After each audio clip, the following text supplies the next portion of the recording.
Kinumpirma ng Department of Foreign Affairs o DFA ang pagkakaaresto ng mahigit 100 Pinoy sa China dahil sa umano'y paglabag ng immigration law ng naturang bansa.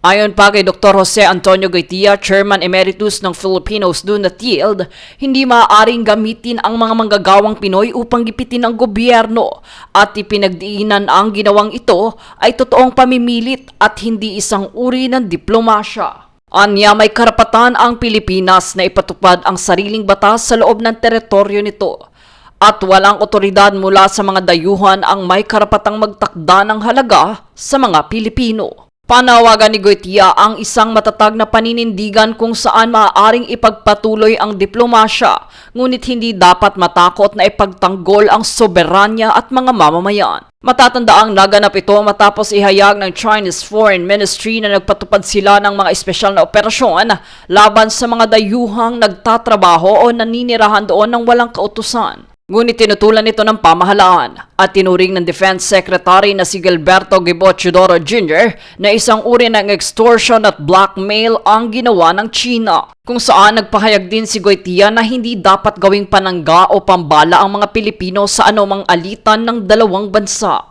Pahayag naman ng DFA na nakikipag-ugnayan na sila sa Philippine Embassy sa Beijing at mga konsulado upang matukoy ang eksaktong bilang at kalagayan ng mga apektadong kababayan sa nasabing bansa.